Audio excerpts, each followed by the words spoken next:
Hi friends, ಎಲ್ರಿಗೂ ನಮಸ್ಕಾರ. Welcome to my channel. ಬನ್ನಿ ಫ್ರೆಂಡ್ಸ್, ನಾನಿವತ್ತು ಬಂಗಡೆ ಫ್ರೈ ಮಾಡೋದಂತ ತಿಳಿಸ್ಕೊಡ್ತೀನಿ. ಈಗಾಗಲೇ ನಾನು ಒಂದು 2-3 ವಿಡಿಯೋದಲ್ಲಿ ಹಾಕಿದ್ದೀನಿ ಫ್ರೈ ಮಾಡೋದನ್ನು. ಅದೇ ರೀತಿ ನಾನು ಬಂಗಡೆ ಫ್ರೈ ಕೂಡ ಮಾಡ್ಕೊಳ್ತಾ ಇದ್ದೀನಿ. ಅದಕ್ಕೆ ನಾನಿಲ್ಲಿ ಒಂದು ಪಾತ್ರೆಗೆ ಅರಿಶಿಣ ಪುಡಿ, ಅಚ್ಚ ಖಾರದ ಪುಡಿ, ಹಾಗೆಯೇ ರುಚಿಗೆ ತಕ್ಕಷ್ಟು ಉಪ್ಪನ್ನು ಹಾಕ್ಕೊಳ್ತಾ ಇದ್ದೀನಿ. ಹಾಗೆಯೇ 1 ಟೇಬಲ್ ಸ್ಪೂನ್ ಆಗುವಷ್ಟು ಕಾರ್ನ್ಫ್ಲವರನ್ನು ಹಾಕ್ಕೊಳ್ತೀನಿ.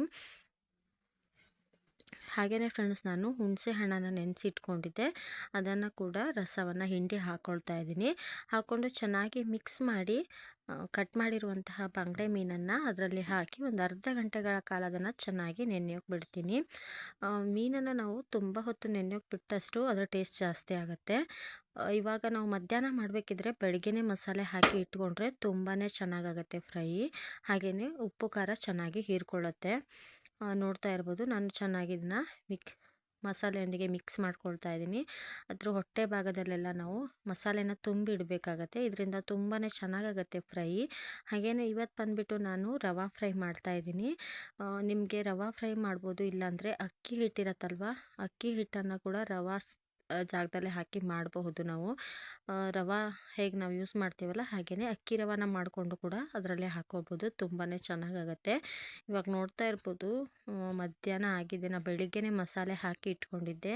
ಹಾಗೆಯೇ ತವಾ ಕೂಡ ಬಿಸಿ ಮಾಡಲು ಇಟ್ಕೊಂಡಿದ್ದೀನಿ. ಇವಾಗ ರವಾದಲ್ಲಿ ಮಸಾಲೆ ಹಾಕಿರುವಂಥ ಮೀನನ್ನು ಇದು ಮಾಡಿಕೊಂಡು ತವಾ ಮೇಲೆ ಹಾಕ್ಕೊಳ್ತಾ ಇದ್ದೀನಿ.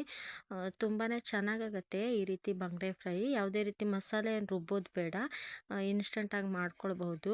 ಅರ್ಜೆಂಟಲ್ಲಿ ಕೂಡ ನಾವು ಇದನ್ನು ಮಾಡ್ಕೊಳ್ಬೋದು. ಬೆಳಿಗ್ಗೆನೇ ಮಸಾಲೆ ಹಾಕಿಟ್ಟು ಮಧ್ಯಾಹ್ನ ಅಷ್ಟೊತ್ತಿಗೆ ನಾವು ಫ್ರೈ ಮಾಡಿಕೊಂಡು ಊಟ ಮಾಡ್ಬೋದು.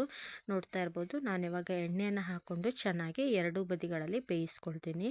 ತುಂಬಾ ಚೆನ್ನಾಗಾಗತ್ತೆ. ಬೇಳೆ ಸಾಂಬಾರೊಂದಿಗೆಲ್ಲ ನಾವು ಬಂಗಡೆ ಫ್ರೈ ಹಾಕ್ಕೊಂಡು ತಿಂದ್ರಂತೂ ತುಂಬಾ ಚೆನ್ನಾಗಾಗತ್ತೆ. ಯಾರಾದರೂ ಟ್ರೈ ಮಾಡದಿದ್ರೆ ಪ್ಲೀಸ್ ಟ್ರೈ ಮಾಡಿ. ಎರಡೂ ಕಡೆ ಎಣ್ಣೆಯನ್ನು ಹಾಕಿ ನಾವು ಚೆನ್ನಾಗಿ ಫ್ರೈ ಮಾಡ್ಕೊಳ್ಬೇಕಾಗತ್ತೆ. ವಿಡಿಯೋ ಇಷ್ಟ ಆದರೆ ಪ್ಲೀಸ್ ಲೈಕ್, ಶೇರ್, ಕಮೆಂಟ್ ಮಾಡೋದನ್ನು ಮರಿಬೇಡಿ. ಹಾಗೆಯೇ ಸಬ್ಸ್ಕ್ರೈಬ್ ಮಾಡ್ಕೊಳ್ದೆ ವಿಡಿಯೋನ ನೋಡ್ತಾ ಇದ್ದರೆ ಪ್ಲೀಸ್ ಸಬ್ಸ್ಕ್ರೈಬ್ ಮಾಡ್ಕೊಳ್ಳಿ ಅಂತ ಕೇಳ್ಕೊಳ್ತೀನಿ. ಹೀಗೇ ಸಪೋರ್ಟ್ ಮಾಡಿ ಅಂತ ಕೇಳ್ಕೊಳ್ತಾ ನಾನು ನೆಕ್ಸ್ಟ್ ವಿಡಿಯೋದಲ್ಲಿ ಸಿಗ್ತೀನಿ. ಇಲ್ಲಿಯವರೆಗೆ ನನ್ನ ವಿಡಿಯೋ ನೋಡಿದ್ದಕ್ಕೆ ನಿಮಗೆ ಧನ್ಯವಾದಗಳು. Thank you for watching.